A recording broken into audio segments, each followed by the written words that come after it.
Statsråden er opptatt av faktagrunnlag, det er Høyre også. Statistisk sentralbyrås siste tall viser at politidekningen nå er 1,6 per 1000 innbyggere i snitt, det samme som det var i 2005.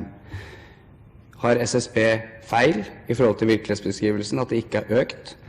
Politistudentene opplyste at 11.11. så var det 9 ledige stillinger pluss 3 vikarater å søke på. Har de også feil? Statsråd Storberget.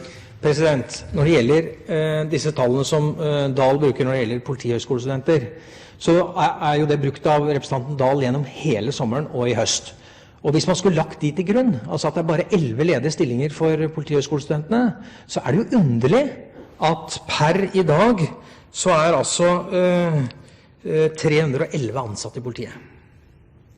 Hvordan kan det ha seg at 311 politihøyskolestudenter har fått seg jobb, når blant annet representanten Dahl har markert at det bare er en 10-11 og opp mot 20 ledige stillinger?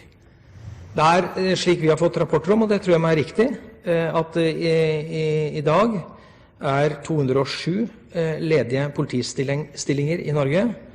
Vi har altså ansatt 311 av de 371 som har bestått eksamen, slik at her er det altså godt rom for at vi skal klare å ansette de som nå gjenstår. Oktay Dahl. Jeg tillater meg å gjenta spørsmålet. Har Statistisk sentralbyrå og studentene feil? Statsråd Storberget. Jeg må bare gjenta mitt svar. Altså når det gjelder Statistisk sentralbyrå, så har jeg ingen grunn til å tvile på deres beskrivelse. Det er jo derfor det er så viktig at vi øker opptaket utover rapporten 2020. Når det gjelder spørsmålet om antall ledige politistillinger, så må jeg bare vise til det jeg sier. Jeg har hørt også politihøyskolestudenter som har sagt at det er bare 10-11 stillinger ledige til enhver tid. Jeg registrerer at 311 har fått seg jobb. Og så skjønner jo jeg at en del av de 200 ledige stillingene, det vil ikke passe for politihøyskolestudenter.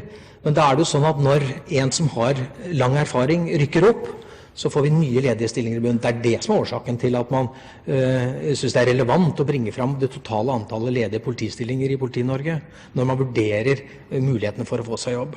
Og jeg vil jo stille spørsmål tilbake. Bestrider representanten André Oktay Dahl at 311 av 371 politihøyskolestudenter har fått seg jobb?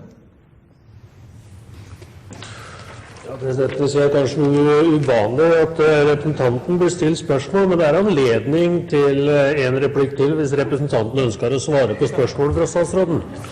Det gjør jeg selvfølgelig med glede. Jeg registrerer at statsråden og vi fortsetter denne pingpong-spillet om hvem som har rett. Altså, når vi tar opp dette, er det fordi at det er veldig mange studenter som har en bekymring. Og de sier konkret at per 11.11. var det 9 pluss 3 å søke på. Og da er jo spørsmålet, har de misforstått helt? Og når det gjelder Statistisk sentralbyrå, det er altså sånn at politidekningen har stått stille siden 2005, 1,6 per 1000 innbygger. Da rimer ikke det med å si at politidekningen har blitt bedre, som man gjør i media. Statsråd Storberget til svar. Uansett så er det vel sånn at Høyre etter hvert har innsett at det er blitt flere politifolk. Det skulle bare mangle når vi har hatt så høy opptak. Og når man måler det per capita, eller per antall innbygger, så mener jeg at der må man legge Statistisk sentralbyrå sin analyse til grunn. Men at man har økt opptaket for flere politifolk ut, og dette er jo da en utvikling som også vil bare bli bedre i den forstand at når vi har så store opptak og kjører 720 studenter, 3 ganger mer enn det Høyre tok opp, så er det jo gode muligheter for at dekningen vil bli enda bedre. Men så må jeg bare si det at jeg synes alle har et ansvar også for politihøyskolestudentene å forklare at når det er 207 ledige stillinger, ikke alle passer for dem, men da vil det bli også stillinger som er egnet som start- og innrekrutteringsstillinger når man får et opprykk. Det vil kanskje ta noe tid, men det er jo gledelig at 311 av 371 studenter nå er i arbeid.